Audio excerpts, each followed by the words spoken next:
Good morning. Greg here, burning both ends, burning on the front end of a Monday morning. It's now 6:30 a.m. Pacific, May 14th, 2018. We just had a great Mother's Day weekend, celebrate my wife, my mom, a lot of family time, a lot of good food. And now we're getting back into the grind. Actually, well, we didn't get out of the grind over the weekend. We still put a lot of content out, still put a lot of work in. And yeah, now we're just starting another great week. And I'm excited. So today's topic is this I-Corps program that I've been talking about.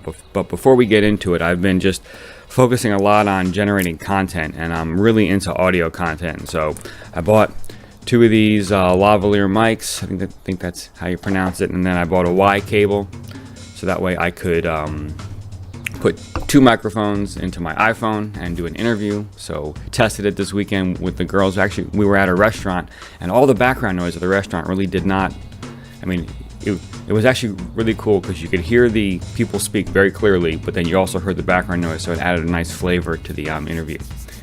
And just note on these Y cables, just pay close attention. Get one that brings the headset and microphone to both places. I found a bunch that split the headset and the microphone and do other things. So just if you want two mics, make sure that you read the fine print on the Y cable. And let's see who makes this one. I'm not sure this one is Milso, M-I-L-L-S-O is what it looks like. So really enjoy that. And then just a little funny thing about these little cables I got with the lavalier is they got these little Velcro ties on them, and they stick to the windscreen and they pull them off of my lavaliers. So kind of a little annoying. I don't want to lose those, but at the same here's one that just popped right off right there. So gotta just keep track of those. Those are important. So anyway, so let's get into the topic. Let's get into I-Corps and what this thing is and why it's a lot of fun and a lot of work. So a bunch of agencies of our federal government have adopted this I-Corps program, and I'll read you the Department of Energy's Energy I-Corps, essentially what it's intended to do. So it is a specialized entrepreneurial training, and they're looking to increase the number of national laboratory developed technologies that get into the commercial space, right? This concept of tech transfer. They want to train national laboratory researchers to better understand commercialization and the process and the private sector needs. Because just to take a step back, our national lab program, one of the major things is to get technology into the private space to, just to better the country and better the world. And so becoming very good at that is very important for national labs. And then the last thing is they want to transform the national laboratory culture to value commercialization and entrepreneurial activities. And I think this is really cool. I think this shows that our federal government, it can be very forward-thinking. I think that the federal government can have a reputation of being a little bit archaic and slow on the uptake. I think this is a great example of, I'm very proud that our government's doing this. This is a great program. It's really challenging. It really pushes its people to grow and expand, and I really like it. So let's get right into it. Where does it come from? What is it? And I have a whole bunch of links to a whole bunch of videos in the outline, so check it out. Lot to read. It all starts with Steve Blank and this book here, The 4 Steps to the Epiphany. The lean startup model. This came after the dot-com bust, and realizing that this classic model of I write a business plan to get funding, I get funding, I execute the business plan to get more funding, wash, rinse, repeat was not really working, because what happens is I stay on that business plan to get more funding, and I might not be paying attention to what the market is telling me otherwise, right? There's this Steve Blank comment that no business plan survives the first customer, right? The first customer essentially punches you right in the face. And so Steve Blank developed this customer discovery process that goes along with product development.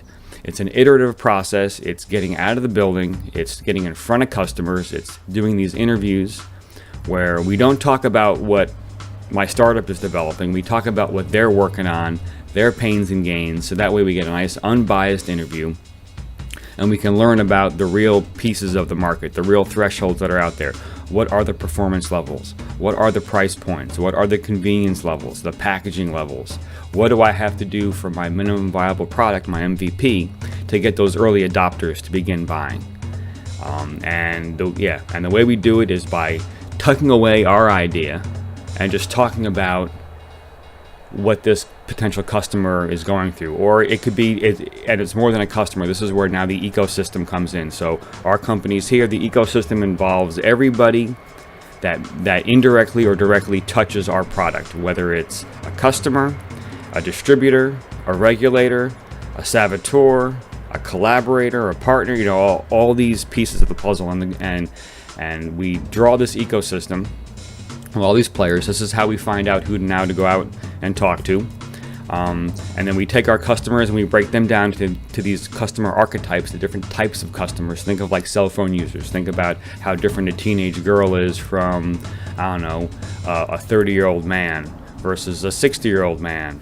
Just these different archetypes, and we start to see behaviors, and we start to understand how people use these different products. And we try to identify where the early adopters will come from. And then as far as how we develop the business model, is we have this thing called the business model canvas, which is like a one sheet. There's a link to it, and it's got all the major pieces of a business model. And this allows us to kind of iterate very quickly on these ideas, because it's not this detailed plan. It's bullets, and there are different pieces of the business model canvas that correlate to each other and have to sync up. So that way it's like this feedback loop that we're thinking through this process properly. And so the basic process is use the ecosystem, use the archetypes to come up with these things called hypotheses. So these are these statements that you wish to prove true or false. Like, for example, hypothesis: if I get the price point below $5 a pound, then I'm going to unlock this huge market, right? And then I go out and try to find customers and understand, is it $5? Is it $4? Does it really not matter? Or is it $2? Right, a pound, so on and so forth. And so we have these hypotheses that we are trying to prove true or false. And actually, we're really trying to collect a lot of no's, because in the beginning, we really don't know much of anything until we get a lot of data from our customers. And so this is kind of how the process goes. So customer discovery, interview after interview after interview, collect data, kind of pivot on what our product should really offer or a service, and then just keep going through that process until we start to hear the same things from customers. We start to kind of build some data. Oh, wow, this really is $2 a pound. That really seems to be the threshold. Things like that. And so it's all about collecting data, and then we use that data to build the minimum viable product, the MVP. That helps the product development, and then we're able to, we've identified collaborators, we've identified saboteurs. We're starting to understand all the players if we're going to take this business into the world, and how they may play with our business. And so the bulk of these videos really detail this business model canvas, because I think that's really like the central focus of this. It's the business model canvas. And it's these really getting very good at these customer discovery interviews, right? It's all about asking open-ended questions. Tell me about your experience with so-and-so, right? Not yes or no questions, open-ended questions. And we want to get this person talking. We want to open up the floodgates. We want to just, and then when we hear something juicy, we want to like pry into that thing. Some really good questions, right? Hey, we've talked for a while. What didn't we ask that you think is important for this market? Always ask for referrals. Who can they help us meet? They mentioned different, like for example, we were talking to one gentleman, and we're talking about miniature accelerators, and he mentions, well, the fabrication manager is really going to be interested in that. Hey, do you know any fabrication managers that you can introduce us to? And so things like that. So it's all about getting this person talking, finding out these details that, about the industry, about the product, about what people are trying to do to build a case for this minimum viable product. All right, so we got some videos on the hypotheses, and and so that's the basic overall process. And so this I-Corps program is 7 weeks. There's a week of training on the front end, a week of training on the back end, and then the 5 weeks in between, essentially, is where we do about 100 customer interviews, actually over 100. And the best way to do these interviews is to try to get face-to-face with people. Can be difficult depending on the industry and where you're located, but that is the best way that they recommend, is to get in front of people. So I was able to find 2 other agencies besides DOE that have these. I know a lot of them do. NSF has one, NIH has one. So just props to the federal government for picking up this program and pushing it.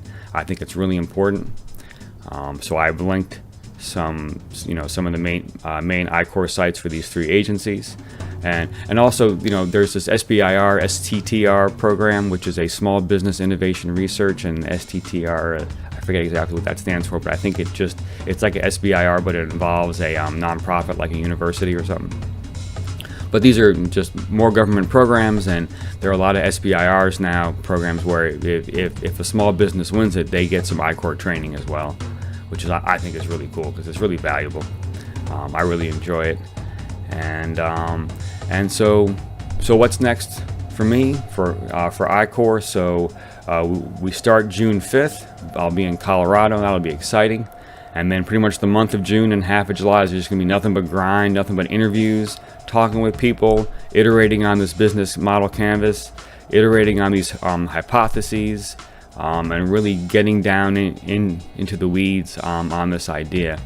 And one of the very humbling things for me about this process is that, right, so I'm the entrepreneurial lead. I have a principal investigator, another gentleman who he knows mostly about the technology. I don't know much about the technology. I'm not an accelerator physicist.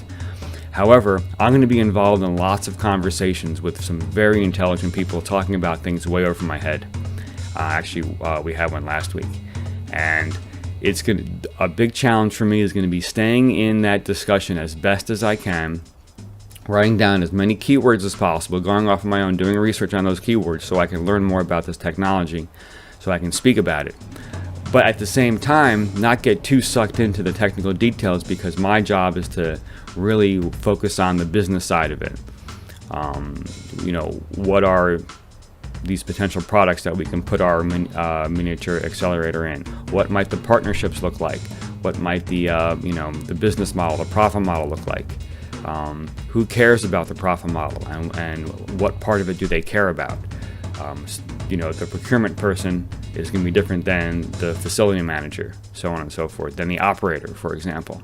What do each of these people care about? Because it's all very important.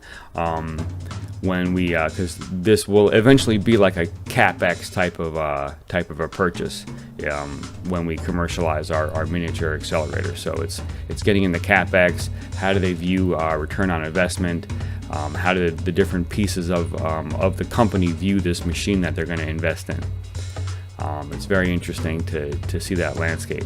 When I ran the automation company in Sarasota, I saw a lot of this. We would sell to GE, and the facility manager was entirely different to the operator. And then when we got to procurement, that was a whole different ballgame. Typically, right, the facility manager and the operator were at the location, let's say, some plant in the United States. The procurement person could have been halfway across the world in like Paris or something.